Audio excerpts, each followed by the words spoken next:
Pour ceux qui se sont demandé qu'est-ce qui s'est passé, pourquoi vous étiez dans le salon VIP PG Beauté et Soins, dans la salle cocktail, et pourquoi maintenant vous êtes dans un environnement blanc, et pourquoi est-ce que Camille et Lolita sont disparus de mon écran si subitement, eh bien c'est très simple.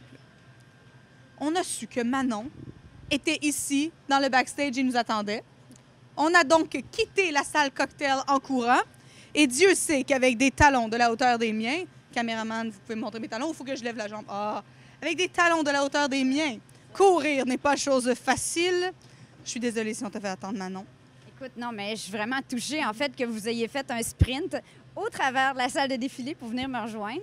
Vraiment touchée. Mais en même temps, pour vous à la maison, vous allez vivre un moment exceptionnel.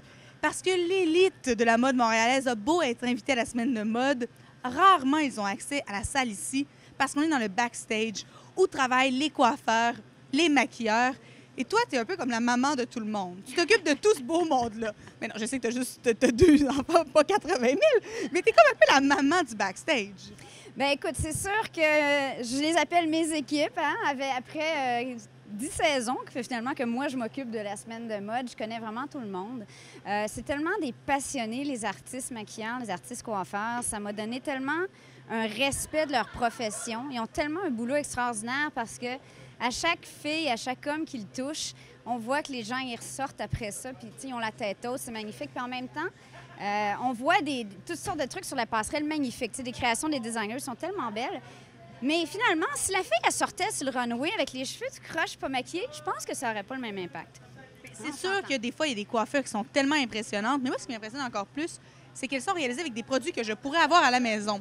Parce que quand on était jeunes, je me souviens de la mode, c'est des mohawks qui n'en finissaient plus. Puis là, les gars disaient « j'ai des blancs d'œufs là-dedans, ça tient ». Mais non, Denis, il ne met pas plein d'œufs dans les cheveux des filles. Il n'y a aucun œuf sur les tables en ce moment. Il n'y a pas de mayonnaise non plus, ni de pâte dentifrice. Il y a du Pantene, il y a du Wella et du Sébastien, qui sont 3 marques de PG pour la coiffure. Puis pour le maquillage, c'est CoverGirl. Donc, c'est vraiment des produits qui sont disponibles à n'importe qui sur les tablettes. Alors Manon, je te demande de me faire faire le tour du propriétaire de ton backstage. OK, d'accord. Donc, on va commencer par, laisse-moi voir. Donc, premièrement, vous devez savoir qu'en ce moment, ils sont en train de préparer les looks de Martin Lim. Le dernier défilé. Ça va être très, très beau. Donc, c'est un peu la frénésie. On va essayer de trouver Denis, qui est juste là. Voilà. Denis, viens nous rejoindre. Par ici, par ici. Denis Binet, chef styliste pour la Semaine de mode de Montréal. Et aussi, on est vraiment chanceux, notre porte-parole pour Clairol et Pantene au Québec. Et donc, Denis, c'est lui qui crée tous les looks que vous voyez sur le runway. Et c'est chapeau, vraiment. beaucoup, beaucoup de boulot. Pas juste aujourd'hui, pas juste les 4 jours, mais pendant la semaine avant. Hein? Denis? Oui. Je pense qu'on voit, quand on te suit sur Twitter, sur Facebook, on voit que tu prépares les looks des filles, tu fais des tests, tu essaies des choses. Comment est-ce que tu fais pour te réinventer semaine de mode après semaine de mode parce qu'il y a des designers qui reviennent et tu ne veux pas toujours créer les mêmes looks? Non, mais c'est parce que, en fin de compte, j'avance avec ce que je vois partout. Là, j'étais en vacances, donc j'ai vu ce que j'ai vu à la plage sur la Côte d'Azur, en Corse. Il y a toujours une fille qui m'inspire et de cette fille-là, c'est un petit peu la lignée. Puis pour les designers, le dernier look dans le dernier défilé de la saison d'avant, et pour moi, souvent, un look important qui va me permettre de continuer la continuité dans leur ligne. Parce que chaque designer a un petit peu sa ligne, quelque part. Alors, pour les cheveux, ça va un petit peu avec. Et puis là, c'est vrai que c'est l'été. Je pensais des cheveux sains, des cheveux qui se portent bien, avec des mouvements de tête, avec des mouvements féminins. Parce que les cheveux, c'est aussi tous les mouvements du corps qui sont liés avec les cheveux. Et là, bientôt, ça va être le défilé de Martin Lim. Ce qu'on va pouvoir voir, c'est les coiffures de Martin Lim. Si tu me parlais de tes idées, de ta création pour ce défilé-là. Martin Lim, c'est vraiment des tissus, c'est de la soie, c'est des tissus qui sont très nobles. Ça tombe d'une façon très naturelle sur le corps. Donc, il ne fallait pas que les cheveux, ça soit compliqué. Il fallait simplement que les cheveux soient beaux, sains, en bonne santé. Je voulais tout contrôler les volumes. Je voulais faire des cheveux droits. Mais en fin de compte, ce que j'ai dit à Daniel et à Paul, je lui ai dit que je voulais faire une droite courbée. C'est-à-dire que tous les cheveux sont droits, mais légèrement courbés. Et ils vont, pendant le show, rester derrière les oreilles. Ça va être ça qui va être le plus dur, de faire marcher les filles avec les cheveux qui restent derrière les oreilles. On va aller voir ton équipe qui travaille. Alors, suivez-moi, les gens à la maison, par ici. On est très chanceux de voir ça. Moi, des fois, je vais chez la coiffeuse. Jamais j'ai autant de monde qui travaille autour de moi sur mes cheveux. Alors, Denis, si tu décrivais un peu le look en ce moment, la mannequin voulait se sauver. Elle voulait partir parce qu'elle partait déjà à la répétition. Non, bah, comme j'ai dit, la raie dans le milieu, les cheveux vont être très très très proches du corps, vous voyez, comme les vêtements, ça doit tomber d'une façon naturelle. Et surtout, le défi, c'est que pendant tout le défilé, les filles vont garder les cheveux comme ça, portés derrière les épaules. Je remarque ici le bon vieux truc de la bob épine. Mais alors c'est ça, pour l'instant c'est ça qu'on va voir à la répétition, on va voir comment la bob épine passe à la répétition. Est-ce qu'on en met une brillante, une pas brillante, et où est-ce qu'on l'enlève? Et c'est pour ça qu'on va faire des tests. En plus, si je ne m'abuse, c'est la mode du wet look en ce moment. Ah oui, bah c'est l'été, on est en 2013, c'est l'été 2013, c'est un été qui va être très chaud. Et les cheveux vont être beaucoup plus proches de la tête. Et parfois, oui, c'est vrai, ils vont avoir un petit peu un côté mouillé. Je l'engage comme météorologue. 2013, c'est très chaud. Denis, tu as un nouveau travail avec moi. On va aller voir ici les gens qui travaillent, parce que c'est le fun de les voir à l'œuvre. Comment ça se passe pour vous en ce moment? On est en quick change présentement. On a à peu près 3 minutes pour la terminer. Et puis, je pense que c'est qu'à le dire, on a de la brunonne tout faite. Moi, je les dérange en plus. Et là, je vois que quand on parle de travail de cheveux, on parle aussi de travail de sourcils. Je la voyais tantôt jouer dans les sourcils. Tous les poils du corps sont mis au travail. Oui.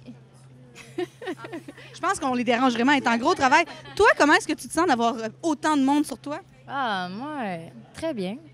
Je suis bien relax, là. Non, pas tout. La question qui est dessus, tu sais, les coiffeurs, des fois, ils prennent leur temps pour pas nous faire mal. Visiblement, il ne prend pas du tout son temps. Est-ce que ça fait mal? Ça peut faire mal des fois, mais en général, ils sont bien gentils avec nous. C'est toi que ça peut être pire. Ça peut être vraiment pire, en effet.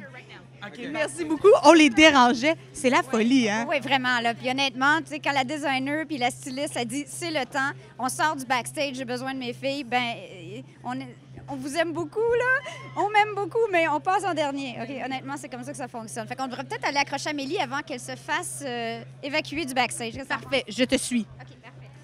Alors, pour ceux qui ne savent pas qui est Amélie, c'est la chef maquilleuse. Donc, un peu le pendant maquillage de Denis Binet qu'on vient tout juste de rencontrer. Et elle porte aujourd'hui une magnifique jupe, à moins que ce soit une robe, une magnifique jupe jaune. Je l'ai remarqué tantôt dans la salle cocktail. Et après, j'ai vu que c'était Amélie, mais elle était rendue beaucoup trop loin. Donc, c'est Amélie Ducharme, maquilleuse professionnelle CoverGirl pour le Québec et aussi chef maquilleuse pour la Semaine de mode de Montréal qui fait un travail extraordinaire. C'est elle, les yeux, là. Elle est magnifique. Et là, je vois que tu tiens dans tes mains des papiers qu'on aimerait voir à la caméra parce que c'est un peu ce qui va guider les maquilleurs qui travaillent avec toi, si je ne m'abuse. Oui, exactement. On doit tout détailler, chacun des looks maquillage à l'avance, étape par étape, parce que ça va vite. On a plusieurs looks et plusieurs petits détails. Donc, on le précise, on le prépare, puis on met une image de référence aussi qu'on a essayé sur les mannequins avant. On parlait avec Denis Binet des cheveux pour Martin Lim. Et là, maintenant, si on parlait du maquillage pour Martin Lim, qu'est-ce qu'on va voir dans les prochaines minutes à la Web télé? On va voir des fées un peu mystérieuses. On ne sait pas si c'est une bonne fée ou une mauvaise fée. Donc, on a des yeux un peu charbonneux, mais quand même doux. Le teint très doux aussi, un peu lumineux pour rappeler le côté féerique. Et toi, tu travailles avec tous les produits CoverGirl. Tu as fait son look aussi. Et là, si on parlait, parce que des fois, quand on travaille dans la vie, notre maquillage, on se dit, OK, est-ce que ça va marcher avec mes vêtements, tout ça? Toi, comment est-ce que tu travailles pour faire un look qui va toujours fonctionner avec tous les vêtements du défilé? Parce qu'ils ne sont pas tous de la même couleur. Ils n'appellent pas tous les mêmes moments, etc. Comment est-ce que tu fais pour maquiller une mannequin qui va sortir peut-être 2, 3 fois et que ça fonctionne tout le temps? Bien, je pense que c'est dans le cas des défilés, on regarde vraiment l'inspiration, l'émotion qu'on veut ressentir dans le maquillage et qui va avec la collection. La collection est bâtie sur une même émotion, une même intention. Alors, habituellement, c'est pour ça que le maquillage va suivre, même si le vêtement change. Mais à la maison, il faut aussi faire l'exercice un peu, c'est sûr, oui, de regarder le vêtement. Ça doit le complémenter toujours.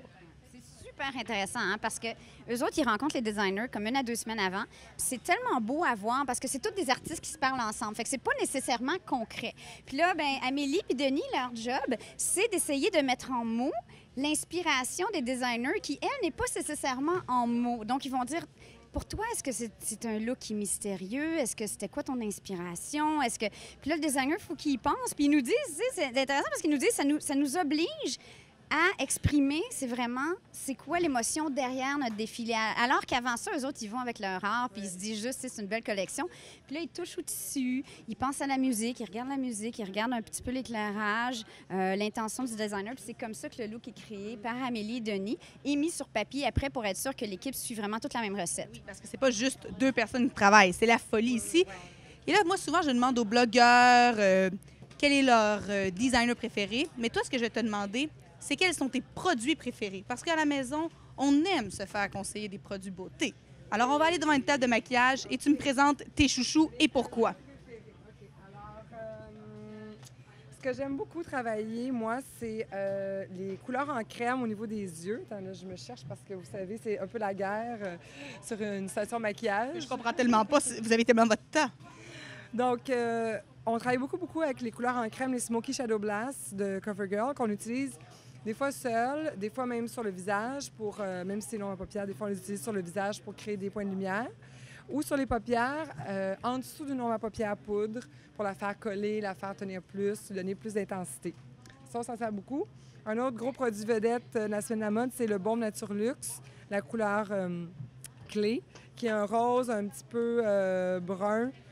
Donc, le baume Nature Luxe, c'est un baume hydratant qui a une petite couleur puis qui a un effet gloss, mais très délicat. Ça se porte super bien si on veut un look où la lèvre est un petit peu plus neutralisée. Et puis, le mascara vedette, toujours, de Lash Blast Volume, qu'on utilise beaucoup, en trait noir, souvent, la plupart du temps, pour un beau volume, de la longueur, des yeux vraiment dignes d'un défilé de mode. Là, je sais que c'est les défilés pour l'été. Mais c'est l'automne qui s'en vient. Et les gens à la maison veulent savoir comment est-ce qu'on se maquille cet automne. Est-ce qu'il y a une grande tendance? Je m'en rappelle plus. Je suis trop dans l'été.